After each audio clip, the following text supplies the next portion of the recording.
Hello students, स्वागत है आपका हमारे चैनल पर। तो आज हम देखने वाले हैं CAPF पेपर 2 में क्या स्ट्रक्चर रहता है पेपर 2 का और फॉर्मेट का रहते हैं जो हमने सेक्शंस डिस्कस किए थे। तो जैसा कि आपको पता होगा कि CAPF पेपर 2 में 6 सेक्शन रहते हैं। तो पहला सेक्शन रहता है एसे, दूसरा आर्ग्यूमेंट, तीसरा हमारा रहता है रिपोर्ट राइटिंग, चौथा प्रेसी राइटिंग, पांचवा जो सेक्शन होता है वो हमारा पैसेज होता है जो कॉम्प्रहेंशन आता है, और छठा सेक्शन हमारा ग्रामर का रहता है। तो ये हमारे 6 सेक्शन होते हैं। तो सबसे पहले हम बात करते हैं कि ये टोटल पेपर कितने का होता है। ये CAPF का पेपर 2 टोटल हमारा होता है 200 मार्क्स का, और टाइम इसमें होता है हमारे पास 3 घंटे का। तो टाइमिंग के लिए मैंने पहले अपने चैनल पर वीडियो बनाई है, आप अगर देखना चाहें तो मैं उसका लिंक डिस्क्रिप्शन में डाल दूंगा, आप उसको देख सकते हैं। टाइम मैनेजमेंट के लिए कैसे पूरा पेपर 3 घंटे में हम कंप्लीट कर सकते हैं ईजिली, और 80-90 मार्क्स हम उसमें स्कोर कर सकते हैं। तो आज हम बात करने वाले हैं डिफरेंट डिफरेंट सेक्शन के फॉर्मेट्स के ऊपर, जिसमें लोगों को काफ़ी कंफ्यूजन रहती है कि ऐसे में कैसे लिखना है, आर्गुमेंट में कितनी लाइंस और किस पे कितना फोकस रखना है, रिपोर्ट का फॉर्मेट क्या होगा। तो ये सब होगा, तो ये मैं आपको बताने वाला हूँ बहुत ही शॉर्ट में, तो आप बहुत ही ध्यान से सुनिएगा। तो हम बात करते हैं पहले सेक्शन की। पहला सेक्शन जो हमारा ऐसे है, ऐसे में 4 ऐसे आते हैं हमारे को लिखने को, मतलब 6 ऐसे रहते हैं हमारे पास, जिसमें हमको 4 अटेम्प्ट करने होते हैं। तो हमारे पास यहाँ पर ऑप्शन होता है अटेम्प्ट करने का। और एक चीज मैं आपको बता दूं कि ऐसे जो है वो आप या तो हिंदी में लिख सकते हैं या आप इंग्लिश में लिख सकते हैं। तो इसमें आपके पास चॉइस होती है कि आप ऐसे हिंदी में लिख सकते हैं, इंग्लिश में लिख सकते हैं, जिसमें आप कंफर्टेबल हो। तो 4 ऐसे होते हैं 20-20 नंबर के, तो ये 80 मार्क्स का हमारा ऐसे होता है। तो ये हो गया हमारे ऐसे के लिए। और इसमें ऐसे में आपको, जैसे आपने मेंस की आंसर राइटिंग करी होगी या जो भी आपने पढ़ा होगा आंसर लिखने का, तो उसमें ऐसे थोड़ा सा डिफरेंट कैसे होता है ये आपको बता देता हूँ। ऐसे में बेसिकली आपको अपने ओपिनियंस देने होते हैं कि आप क्या सोचते हैं उस टॉपिक के बारे में। सपोज एग्जाम्पल, एक टॉपिक आ गया है AI के ऊपर कि AI कैन बी डेंजरस और AI इज बोन और बेन। तो यहाँ पर आपको AI के बारे में स्टोरी नहीं बतानी है कि AI कैसे बना, AI में क्या क्या स्ट्रक्चर होते हैं या उसकी क्या क्या इनपुट्स होते हैं, क्या क्या सबसेट होते हैं, ये नहीं बताना। आपको अपने ओपिनियंस देने हैं कि AI, पहले आपको बता देना है कुछ लाइनों में, इंट्रोडक्शन दे देना है कि AI क्या है। आप इंट्रोडक्शन में आप दे सकते हैं, किसी आप कोर्स से स्टार्ट कर सकते हैं फेमस स्कॉलर के, या आपके पास कोई डेटा है या फैक्ट है तो आप उससे भी स्टार्ट कर सकते हैं अपना इंट्रो।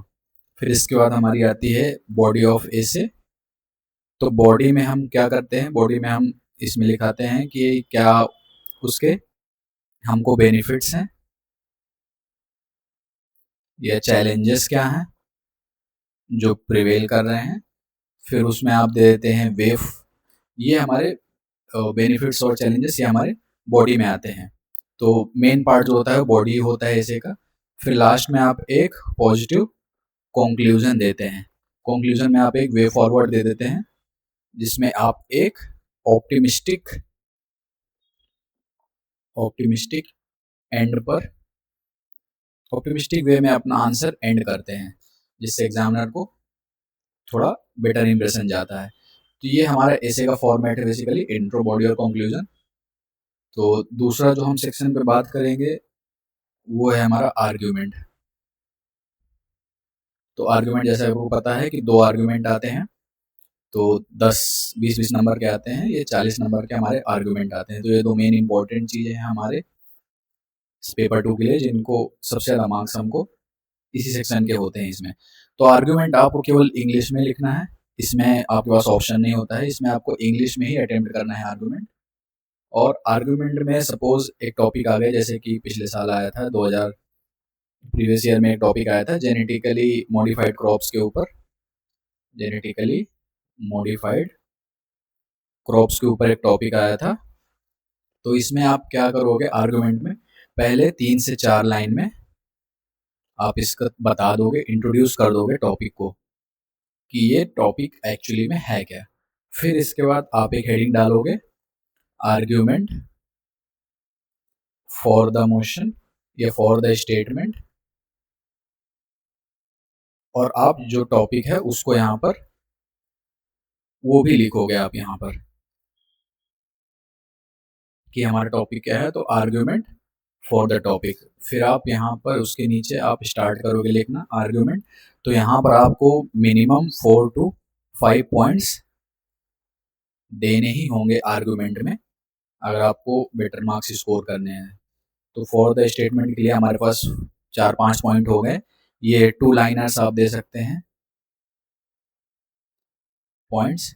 फिर इसके बाद दूसरी हेडिंग आप डालेंगे, आर्ग्यूमेंट्स अगेंस्ट द स्टेटमेंट या अगेंस्ट द मोशन। स्टेटमेंट आप लिखेंगे तो थोड़ा बेटर रहेगा, मोशन वगैरह हम डिबेट में ओरली और ज़्यादा यूज़ करते हैं।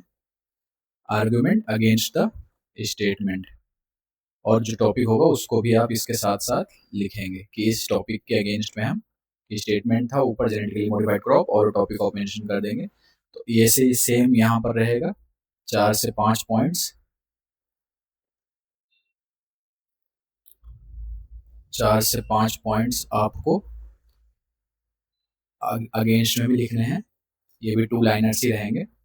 तो आप एक चीज का ध्यान रखिएगा जब आप आर्ग्यूमेंट अटेम्प्ट कर रहे हो कि जो आप यहाँ पर पॉइंट्स डालें फॉर में, उन्हीं को कॉन्ट्राडिक्टरी पॉइंट आप अगेंस्ट में ना डालें। जो पॉइंट्स आपने यहाँ लिखे हों, तो यहाँ पर जो आप लिखे वो इससे डिफरेंट हो। तो फॉर और अगेंस्ट के जो पॉइंट होने चाहिए वो डिफरेंट होने चाहिए। कॉन्ट्रडिक्शन नहीं कि आपने कुछ लिखा और उसी का अपोजिट आपने दूसरे पार्ट में लिख दिया है। तो ये चीज़ आपको ध्यान रखनी है। फिर लास्ट में आप एक यहाँ पर भी पॉजिटिव कंक्लूजन देते हो, एक बैलेंस्ड कंक्लूजन जिसको बोलते हैं। पॉजिटिव की जगह मैं एक बैलेंस यूज़ कर लेता हूँ, वो ज़्यादा बेटर रहेगा क्योंकि आर्गुमेंट आप दे रहे हो। तो एक आप बैलेंस्ड कंक्लूजन दोगे तो उससे ज़्यादा बेहतर रहेगा। बैलेंस्ड कंक्लूजन में आप बता सकते हो कि हाँ, ये चीज़ हमारे लिए अच्छी भी है बट इसके कुछ चैलेंजेस भी हैं, जिसको हम इन इनिशिएटिव्स या इन स्टेप्स के थ्रू ओवरकम कर सकते हैं। तो ऐसे आपका आर्गुमेंट हो गया। फिर तीसरा जो टॉपिक आता है वो हमारा आता है रिपोर्ट राइटिंग। तो इसमें आपको थोड़ा ध्यान रखने की ज़रूरत है कि रिपोर्ट का फॉर्मेट क्या होता है। तो मैं आपको रिपोर्ट का फॉर्मेट बताऊंगा और उसी फॉर्मेट में रिपोर्ट आपको लिखनी है। तो यहाँ पेपर 2 में क्या होता है कि हमें फॉर्मेट के नंबर ज़्यादा मिलते हैं। आप कंटेंट कितना भी अच्छा लिख दीजिए, बट अगर आपने फॉर्मेट अच्छा नहीं लिखा है या फॉर्मेट में नहीं लिखा है अपना आंसर, तो उसका कोई मतलब नहीं है, वो आपके नंबर कट सकते हैं। तो यहाँ पर हम रिपोर्ट का फॉर्मेट देखते हैं। तो सबसे पहले है आपको एक बॉक्स के अंदर रिपोर्ट लिखना है। बॉक्स आप बनाएंगे ही बनाएंगे। तो आप एक बॉक्स बनाएंगे, बॉक्स आपको बनाना है रिपोर्ट में, और पूरी रिपोर्ट आपको बॉक्स के अंदर लिखनी है। तो सबसे ऊपर आप यहाँ पर टाइटल या हेडिंग डालोगे कि किस टॉपिक पे आप रिपोर्ट लिखने वाले हो। फिर इसके बाद यहाँ पर लिखोगे आप स्पेशल करेस्पॉन्डेंस ABC या XYZ। मैं एक सेकंड बॉक्स थोड़ा बड़ा बना लेता हूँ जिससे आपको पूरा एक्चुअल फॉर्मेट पता चलेगा कि कैसे लिखना है। यहाँ पर थोड़ा सा कंजेस्टेड हो रहा है।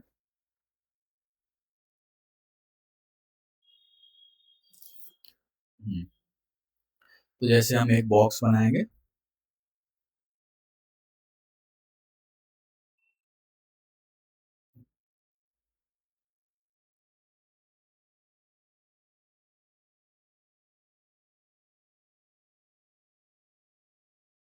ये बॉक्स हो गया।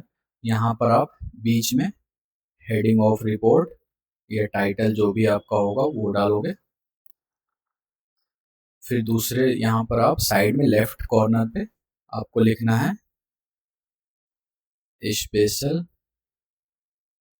करेस्पॉन्डेंस ABC या XYZ। यहाँ पर आप ध्यान रखिएगा किसी का नाम आपको मेंशन नहीं करना, इसलिए हम ABC या XYZ लिखते हैं। फिर इसके बाद यहाँ पर आप डेट लिखेंगे, जो भी डेट होगी। आज जिस दिन पेपर दे रहे हैं उसकी डेट मत लिखिएगा, उसके 1 महीने पहले की डेट लिखिएगा। तो डेट जो होगी वो अप्रोक्सीमेट 1 मंथ बिफोर की आप डालिएगा, ज़्यादा बेटर रहता है। फिर आप यहाँ पर डेट डाल दिया आपने, यहाँ पर प्लेस डाल दीजिएगा। प्लेस आप कुछ भी डाल सकते हैं, रिपोर्ट के अकॉर्डिंग डालिएगा। अगर किसी स्टेट की रिपोर्ट लिखने को बोला है तो आप उसी स्टेट का ध्यान रखिएगा। फिर आप टाइम भी मेंशन कर सकते हैं अगर आप टाइम मेंशन करना चाहें, ये मैंडेटरी नहीं है, ये ऑप्शनल है। टाइम ऑप्शनल है आपके लिए। तो ये हो गया हमारा लेफ्ट कॉर्नर पे, ये सब आ जाएगा। फिर इसके बाद बीच में आपका यहाँ पूरा बॉडी ऑफ द रिपोर्ट आ जाएगा, या कंटेंट आप जो भी डालोगे मेन। और नीचे एक चीज का ध्यान जो मोस्टली बच्चे भूल जाते हैं, यहाँ पर हमको अपने सोर्सेस या रेफरेंसेस भी मेंशन करने होते हैं कि आपने किस सोर्स को फॉलो करके रिपोर्ट लिखी है। तो अगर कोई गवर्नमेंट रिपोर्ट है तो आप PIB ले सकते हो, या किसी MHA की या नेशनल क्राइम ब्यूरो की आप डाल सकते हो। आप कोई रेलेवेंट जो ऑथराइज्ड न्यूज़पेपर है उसका भी मेंशन यहाँ पर कर सकते हो, बट गवर्नमेंट आप सोर्सेज डालोगे तो उससे ज़्यादा ऑथेंटिक लगती है रिपोर्ट। तो एग्जाम में भी रहेगा, उसको भी पता रहेगा कि हाँ क्या है। तो ये हमारा रिपोर्ट का बेसिकली फॉर्मेट है। हेडिंग टाइटल है बॉक्स के अंदर, फिर यहाँ लेफ्ट कॉर्नर पे special correspondence, date, place, time optional है। बीच में आप बॉडी लिखोगे सारी, और फिर नीचे ही लेफ्ट कॉर्नर पे आप सोर्सेस या अपने रेफरेंसेस लिखोगे। तो ये हमारा रिपोर्ट का फॉर्मेट। चौथा हमारा टॉपिक आता है प्रेसी। इसमें भी बच्चे बहुत गलती करते हैं, मैं आपको बताता हूँ। प्रेसी क्या रहती है, हमको एक पैराग्राफ दिया रहता है अप्रोक्सीमेट 450 to 500 वर्ड्स का गिवन रहता है हमको एक पैराग्राफ, जिसका हमें प्रेसी लिखना होता है 1/3 of the length of actual paragraph. तो जो आपको आंसर शीट मिलेगी उसमें बॉक्स बने होते हैं प्रेसी के, तो वो 200 भी हो सकते हैं बॉक्स, वो 300 भी हो सकते हैं। तो वो आपको नहीं काउंट करने हैं, आपको सिर्फ ये वर्ड्स देखने हैं कितने वर्ड्स का पैराग्राफ है, उसका 1/3 आपको लिखना। सपोज 450 वर्ड्स है तो 450 का 1/3, 1/3 हमारा 150 हो गया। तो हमें 150 में ही अपनी प्रेसी कंप्लीट करनी होगी। तो आप ये बॉक्स काउंट कर सकते हैं, और काउंट करके जहां पर भी 150 आए वहां पर एक छोटा सा मार्क बना दीजिएगा। उससे आपको पता चलेगा कि यहाँ मुझे अपनी प्रेसी एंड करनी है। तो मैं बताता हूँ प्रेसी में होता क्या है। प्रेसी में एक्चुअली में ये पैराग्राफ जो दिया होगा उसको आपको रीड करना है, अंडरस्टैंड करना है, और प्रेसी जो लिखनी है आपको वो ऑन वर्ड्स में लिखनी है। आपको ऊपर के सेंटेंसेस कॉपी करके शॉर्ट करके नहीं लिखने हैं, उससे नंबर सबसे ज़्यादा कटते हैं। तो अगर आपने अपने खुद के वर्ड्स में प्रेसी लिखा है तो वो आपको नंबर दे के ही जाएगा, आप कंप्लीट करके आइएगा। और बॉक्सेस का कंफ्यूजन रहता है बच्चों को, कई सारी क्वेरी आई है मेरे पास, तो उसका बता देता हूँ कि बॉक्सेस में एक बॉक्स में एक ही वर्ड लिखना है आपको, और जहां पर वो सेंटेंस एंड हो रहा हो जिस वर्ड से, तो कॉमा या जो भी इन्वर्टेड कॉमा जो भी हो उसी वर्ड के साथ आपको लिखना है। सपोज आपको लिखना है कि माई नेम इज XYZ, तो माई आप यहाँ लिखोगे, नेम इज XYZ, और यहीं पर आप फुल स्टॉप लगाओगे। कॉमा है तो आप कॉमा भी यहीं पर लगाओगे इसी बॉक्स में, और आपको फुल स्टॉप के बाद ये एक बॉक्स खाली नहीं छोड़ना है। नेक्स्ट बॉक्स से ही आपको सेंटेंस का पहला वर्ड शुरू कर देना है, that I live in ABC। तो ये ऐसे आपको प्रेसी में लिखना है, और 150 वर्ड्स में आपको एंड करना है। इसमें वर्ड लिमिट का बहुत ध्यान रखिएगा। वर्ड लिमिट बहुत इंपॉर्टेंट है, आपको जितनी लेंथ दी गई है, वर्ड लिमिट दी गई है, उतने में ही आपको प्रेसी कंप्लीट करनी है। तो ये हमारा प्रेसी का हो गया। आई होप आपको समझ में आ रहा होगा। नहीं आ रहा है तो आप कमेंट में क्वेश्चंस कर सकते हैं, मैं आपको वहीं पर आंसर दे दूंगा जो भी आपके डाउट्स हो। तो नेक्स्ट सेक्शन पे आते हैं। पांचवा जो हमारा होता है वो पैराग्राफ होता है, जिसको हम